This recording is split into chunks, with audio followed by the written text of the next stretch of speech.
বাঙালি নির্যাতন হচ্ছে কেন রাজ্য সরকার কেন্দ্র সরকার জবাব দাও জবাব দাও করতে হবে বাঙালি নির্যাতন বন্ধ করতে হবে জবাব দাও জবাব দাও অবস্থা আমরা বাঙালি চিনাপো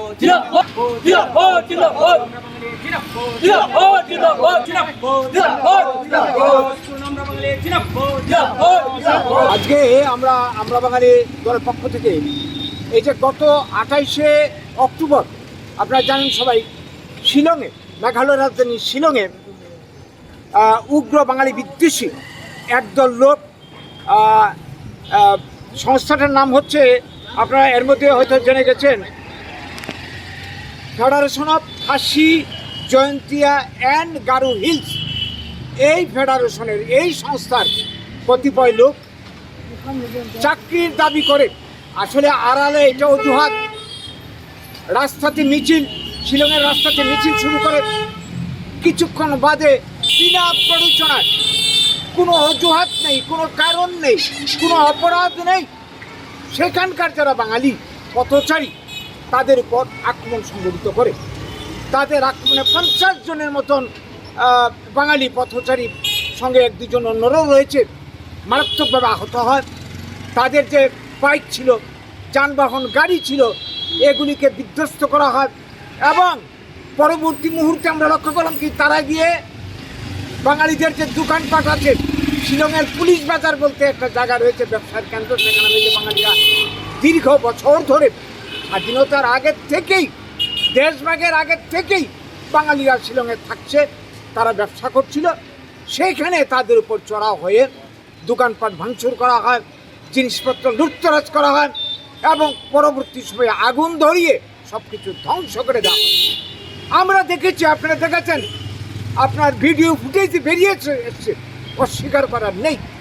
সেখানকার মেঘালয়ের পুলিশ দাঁড়িয়ে থেকে সব ঘটনা প্রত্যক্ষ করল, কোনো প্রতিবাদ করেনি, যারা আক্রমণ করছে তাদের আটকায়নি।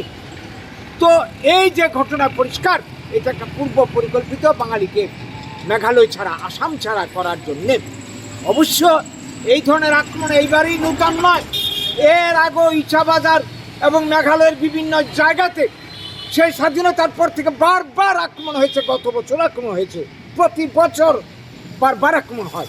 এটা একটা প্ল্যান, যেটা চলছে ত্রিপুরাতে, চলছে অসমের বুকে, চলছে গোটা উত্তর পূর্বাঞ্চল, মণিপুর সহ বাঙালিকে ভারত ছাড়া করার জন্য বিদেশি আখ্যা দিয়ে এই যে বিষয়টা একটা গভীর ষড়যন্ত্র, একটা চেইনে, শৃঙ্খলে বাঁধা এই সবকটা রাজ্যের বাঙালি বিদ্বেষী সংগঠনগুলি। আমরা আজকের দিনে দাঁড়িয়ে এই যে ঘটনা উপর্যুপরি ঘটে চলেছে, আমরা তীব্র প্রতিবাদ করছি।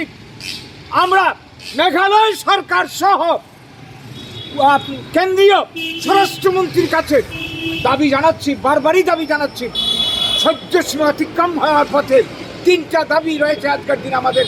1 নম্বর দাবি হচ্ছে অবিলম্বে শিলংয়ে এই যে বাঙালিদের উপর নিরপরাধ বাঙালিদের উপর আক্রমণ করা হয়েছে, তাদের যারা আক্রমণ করেছে তাদেরকে অবিলম্বে গ্রেপ্তার করে শাস্তি দিতে হবে, উপযুক্ত শাস্তি দিতে হবে। 2, যারা আক্রমণে ক্ষতিগ্রস্ত হয়েছে, দোকানপাট যানবাহন ধ্বংস হয়েছে, বিধ্বস্ত হয়েছে, এগুলির উপযুক্ত ক্ষতিপূরণ দিতে হবে এবং নাগরিকদের নিরাপত্তা দিতে হবে শিলংয়ে বসবাসকারী বাঙালিদের। 3 নম্বর, আপনারা জানবেন স্বাধীনতার আগে দেশভাগের সময় প্রতিশ্রুতি দেওয়া হয়েছিল বাংলার যে সমস্ত অঞ্চল, বাংলার থেকে কেটে অসমের বুকে শিলং বা মেঘালয় রাজ্য একসময় ছিল না, এটা ছিল বাংলা রংপুর জেলার অংশ। অসমের বর্তমান যে আয়তন 78,000 বর্গ কিলোমিটার, অর্ধেকটা ছিল বাংলার অঞ্চল। এগুলিকে ফিরিয়ে দেওয়া হবে, বাংলার সঙ্গে মার্চ করা হবে। বিহার, উড়িষ্যা, ঝাড়খণ্ডে বিস্তীর্ণ অঞ্চল রয়েছে বাংলার অঞ্চল, এগুলি আমরা চাই, এগুলিকে বাংলার সঙ্গে মার্চ করা হোক। এটা স্বাধীনতার প্রতিশ্রুতি এবং সংবিধানের 3 নম্বর ধারা অনুযায়ী অন্যান্য রাজ্য যেভাবে পুনর্গঠন হয়েছে সেইভাবে বাংলার অঞ্চলকে পুনর্গঠন করা হোক। একমাত্র সেই অবস্থাতেই বাঙালির সমস্যার সমাধান হতে পারে, আর কোনোভাবে নয়। আজকের দিনে এই 3টা দাবি আমরা রাখছি কর্তৃপক্ষের নজরে। যদি এই দাবি পূরণ না হয়, আমরা আন্দোলন করছি, আমরা প্রতিবাদ করছি। মানুষ বাঁচার জন্যে বাঙালিদেরকে যদি কেউ দুর্বল ভাবে, যারা দেশকে স্বাধীন করেছিল লড়াই করে প্রাণ দিয়ে, বাংলাদেশ মুক্তিযুদ্ধের ইতিহাস আমরা জানি, স্বাধীনতার ইতিহাস জানি, বাঙালিদেরকে ভীরু কাপুরুষ ভাবার কোনো কারণ নেই।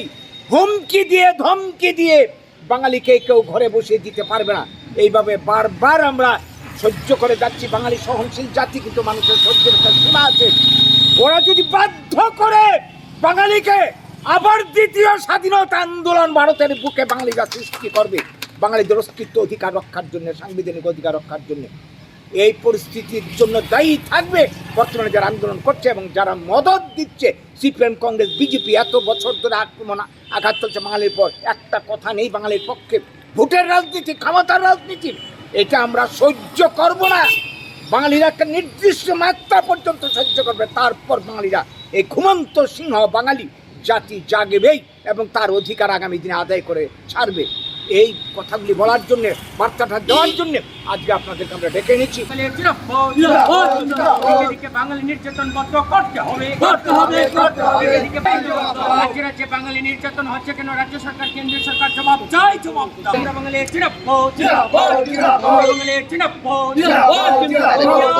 নির্যাতিত বাঙালি, দুনিয়ার নির্যাতিত বাঙালি, বাঙালি